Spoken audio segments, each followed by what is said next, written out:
Welcome to Lesson 3 of Unit 3, Make It Go. In this lesson, students will work to answer the question, what can we observe about a push?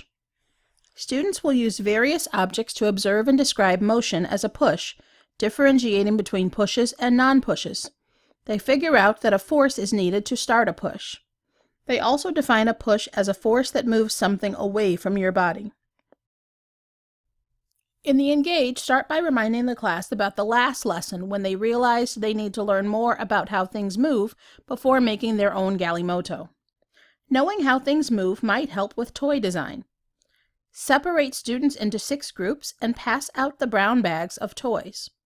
Hold up the ping pong ball, asking what are some ways that a ball might go from one friend to another. Then with their group, direct students to take turns moving the ping pong ball from one person to the next. Describe the ways they moved the ball to a friend. Listen for students to use words like roll, toss, bounce, slide, and throw. In the Explore, return to the brown bag telling the class, now let's look at what else is in the bag.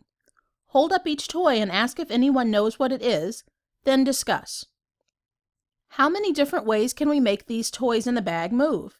Have the groups explore moving the objects. Ask them to figure out how they can move each object from themselves to a friend. In the Explain, ask students what is needed for a push. Ask them to describe the different ways that they moved the toys. Record their descriptions on a chart titled How Things Move. This chart might include the following descriptions of a push: roll, bounce, spin, twirl. Then read pages 4 through 11 of the book, Give It a Push, Give It a Pull, by Jennifer Boothroyd. Refer to the Read Aloud guide shown here on Teacher page 7 for teacher guidance. Ask students to compare what they saw in the book with the list they compiled about how things move. Add any new movement words to the chart, for example, run, fly, slide, crawl, etc. Review that a push can be called many things. It can be called a toss, a roll, a slide, a throw. But it is a push because it is a force that moves an object away from the body. Then show this video, Malcolm Primary's Push and Pull in Reception, on mute.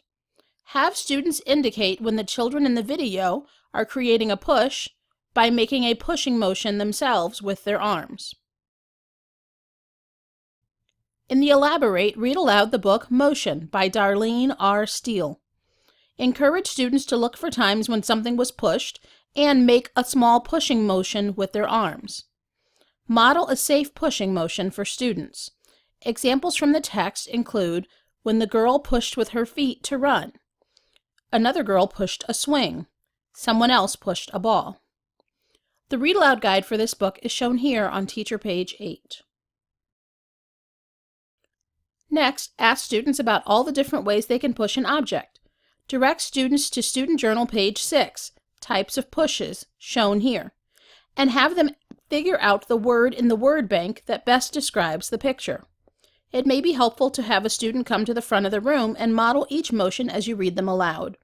Teacher guidance can be found on Teacher page 9. In the Evaluate, ask the class, how can we communicate how we push an object and how we know that an object has been pushed? With students in small groups, use the push-pull cards and have students identify which cards show a push. They could explain how they know that the movement motion on the card is a push.